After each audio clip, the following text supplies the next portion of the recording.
Bismillahirrahmanirrahim. Assalamualaikum warahmatullahi wabarakatuh. Perkenalkan, saya atas nama Johan Tirta dari kelas 1B akan mempraktikkan pemberian obat melalui intravena, intramuskular, intrakutan, dan subkutan. Sebelum kita melakukan hal itu, kita harus melihat 6 prinsip pemberian obat, yaitu benar pasien, kemudian benar obat, kemudian benar dosis, benar waktu pemberian, benar rute pemberian, dan benar dokumentasi. Baik, yang pertama kali saya akan lakukan adalah menyiapkan alat. Di sini kita melihat ada spoid 1 cc, kemudian spoid 5 cc, kemudian ada tourniquet, kemudian ada obat dalam flakon, bisa juga menggunakan obat dalam ampul. Tetapi ingat, ampul yang digunakan itu yang boleh dipatahkan adalah ampul yang mempunyai titik atau yang mempunyai garis bulatan di sekitar ampulnya, itu boleh dipatahkan, tetapi dipatahkan juga menggunakan tisu. Tetapi untuk flakon ini dalam bentuk bubuk, kita harus melihat di sini ada tanggal expired, kemudian nama obat, dosisnya berapa, dan dilarutkan dengan berapa mili cairan. Jadi ini sudah dilarutkan. Setelah dimasukkan cairan itu kita gocok. Setelah itu flakonnya akan berisi obat cair yang telah dicampur. Baik, setelah itu kita juga membutuhkan bengkok. Setelah itu ada hand sanitizer, alkohol swab, ada sarung tangan, dan juga bisa menggunakan plester apabila diperlukan. Ya, baik, langsung saja untuk semua alatnya kita dekatkan ke dekat pasien. Ya, baik. Selamat pagi Bapak. Ya, perkenalkan, saya perawat Johan. Hari ini yang berjaga di ruangan Bapak yang akan melakukan pemberian obat melalui intramuskular, intravena, kemudian intrakutan, dan subkutan. Saya hanya memerlukan waktu kurang lebih 10-15 menit, dan mungkin pada tindakan ini Bapak akan merasa sedikit kurang nyaman. Apakah Bapak bersedia? Ya, Ya, baik, terima kasih. Ketika alat-alat sudah kita dekatkan, yang pertama kita akan lakukan adalah tidak lupa kita untuk mencuci tangan. Nah, kita mencuci tangan ataupun kita hand hygiene. Kita menggunakan sarung tangan.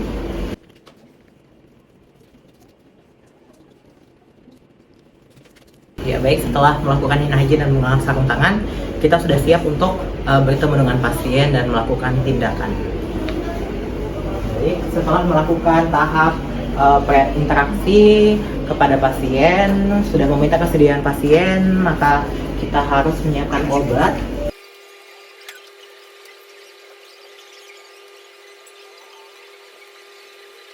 Ya, setelah menyiapkan obat dalam ampul, kita letakkan dulu obatnya, kemudian kita akan memasang perlak. Ingat setiap tindakan dengan prosedur yang berhubungan dengan cairan, kita menggunakan perlak untuk menghindari rembesan cairan di selimut, baju, atau di kasur pasien. Permisi Bapak. Ya, setelah itu kita akan memasang tourniquet. Ya.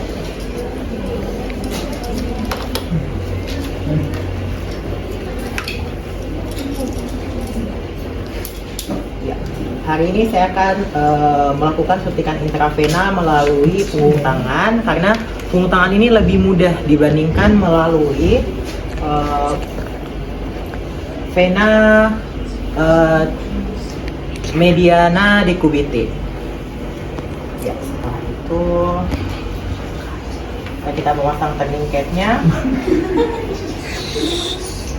Kita mengambil ampul obat dan juga alkohol swab. Jadi kita buka dulu alkohol swabnya, kita ambil. Setelah itu kita melakukan disinfektasi di area yang akan kita suntik. Ya, baik. Setelah kita swipe 1 kali, kita buang. Setelah itu kita membuka daripada tutup ampul. Ingat, untuk melakukan penyuntikan untuk intravena sudutnya adalah 25-45 derajat dengan ujung jarum, lubang jarum menghadap ke atas, dan yang runcingnya ini menghadap ke depan atau ke bawah. Dan cara memegangnya seperti ini. Ya, seperti ini. Setelah itu kita akan mulai. Ya. Permisi Bapak. Ya. Untuk penyuntikannya ini kita tidak menyuntik terlalu dalam. Yang penting ini untuk poinnya sudah masuk ke dalam vena. Mengapa? Karena ketika jarum ini terlalu dalam masuk ke dalam vena, itu kemungkinan bisa merobek vena. Setelah itu kita melepaskan daripada tourniquetnya. Iya, setelah dilepas kita akan melakukan inspirasi pada jarum untuk mengetahui ada darah. Sudah dipastikan ada darah. Setelah itu kita masukkan untuk obatnya. Ya. Setelah dimasukkan, kita mengambil alkohol swab dan kemudian ditarik. Setelah ditarik, kita langsung untuk disinfektan lagi. Kita tutup dan kita tekan. Bisa menggunakan kapas dan plester, dan anjurkan pasien untuk mengangkat tangannya tidak lebih rendah, tetapi ditinggikan sedikit untuk tangannya sembari ditekan, dipijat lembut. Ya, baik. Setelah itu kita masukkan kembali ampul. Kita memasukkan kembali untuk jarumnya. Setelah itu untuk penyuntikan intravena Bapak sudah selesai. Kita lanjutkan melalui intrakutan. Ke pemberian obat melalui intrakutan. Jadi tujuan dari penyuntikan intrakutan ini sendiri adalah untuk mengetahui reaksi daripada kulit pasien terhadap suatu obat. Jadi untuk intrakutan ini nanti bentuknya dia berada di bawah kulit, tepat di lapisan kulitnya itu akan membentuk seperti bulatan seperti ini. Ketika membentuk bulatan tersebut, maka prosedurnya berhasil. Dan juga kita melingkari kurang lebih 5 cm di area yang telah disuntik tadi. Tujuannya adalah untuk mengetahui atau mengidentifikasi adanya kemerahan setelah kita memasukkan obat ke dalam tubuh pasien. Ya, baik. Setelah itu kita akan membuka dan kita buang ke dalam bengkok.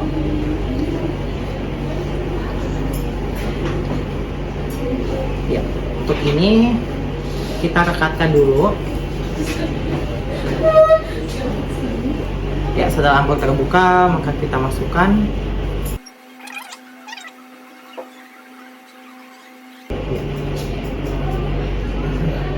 Itu. Kemudian kita pastikan untuk obatnya itu. Kemudian kita tarik dulu. Setelah itu kita keluarkan.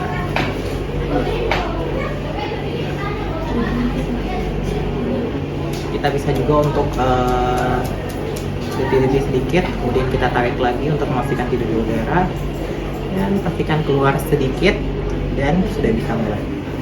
Ya, baik. Permisi Bapak, kita akan melakukan penyuntikan untuk mengetahui apakah Bapak mengalami alergi. Ya, baik Bapak, mungkin ini tidak terasa sedikit nyaman. Saya hanya memerlukan waktu kurang lebih 5-10 menit. Apakah Bapak bersedia? Ya, bersedia. Baik, terima kasih. Sebelum melakukan tindakan, pastikan kita selalu untuk membersihkan kulit pasien sebelum kita melakukan tindakan penyuntikan. Jadi pembersihannya itu bisa melakukan secara sirkular dari lingkaran kecil menuju lingkaran besar, dan juga bisa untuk 1 kali swab seperti ini. Ya, untuk penyuntikannya ini bisa di semua area kulit, tapi saya menggunakan lengan bagian dalam dengan sudut membentuk 10 sampai 15 derajat. Ya, dengan ujung jarum menghadap ke bawah. Cara memegangnya pun kita perhatikan tetap seperti ini. Ya.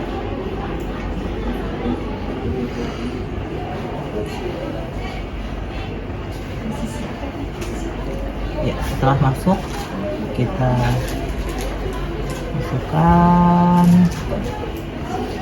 Ya, baik, selanjutnya kita akan melakukan penyuntikan di area intramuskular, tepatnya di area bokong, sepertiga tulang iliaka posterior dan inferior.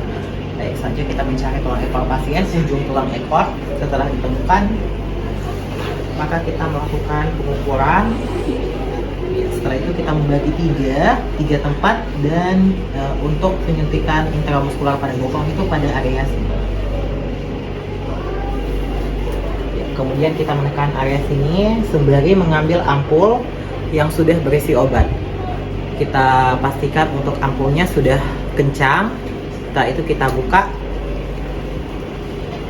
Ya, dan pastikan untuk memegang jarumnya itu iya, seperti ini. Untuk pemegangan jarumnya. Ya, setelah kita untuk ini, kita membersihkan dulu area yang akan kita lakukan penyuntikan 1 kali. Kemudian kita simpan.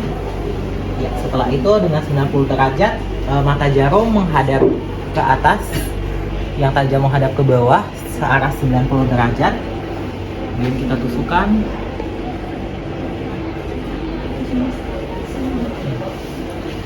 Setelah itu kita melakukan inspirasi, kita tarik sedikit. Ya, jika terdapat atau mengeluarkan darah, maka segera lepas skoid. Jika tidak, maka untuk penyuntikannya sudah berhasil, sudah masuk ke dalam area otot. Ya, setelah itu kita lakukan memasukkan obat. Setelah sudah masuk, kita menarik. Setelah itu kita lakukan menutup dengan kapas alkohol dan kita lakukan fiksasi. Setelah itu kita bersihkan kembali semua alat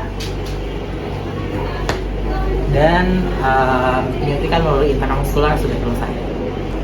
Baik, kita akan melakukan penyuntikan pada area subkutan.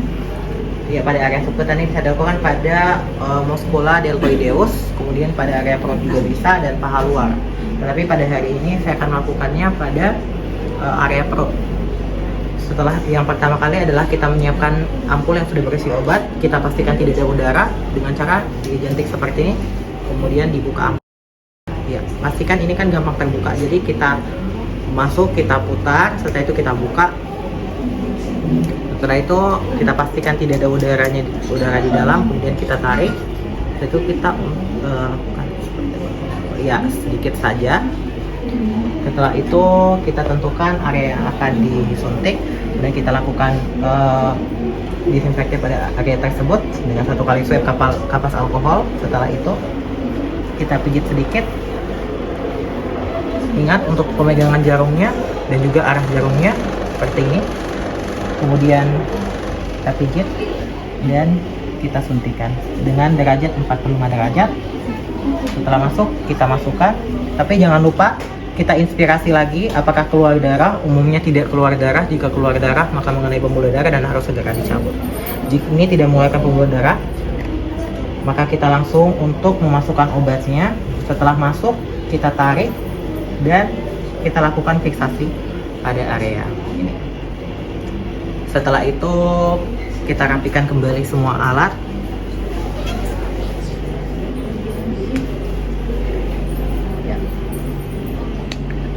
Baik Bapak, untuk pelaksanaan pemberian obat melalui intrakutan, intravena, kemudian subkutan, dan intramuskular telah selesai. Ya baik, Bapak bisa mencari saya di nurse station jikalau ada yang ingin ditanyakan atau perlu bantuan. Bapak juga bisa meminta bantuan dari keluarga atau teman datang untuk memanggil saya di nurse station jikalau ada yang ingin ditanyakan. Ya baik, bagaimana perasaan Bapak setelah menerima suntikan ini?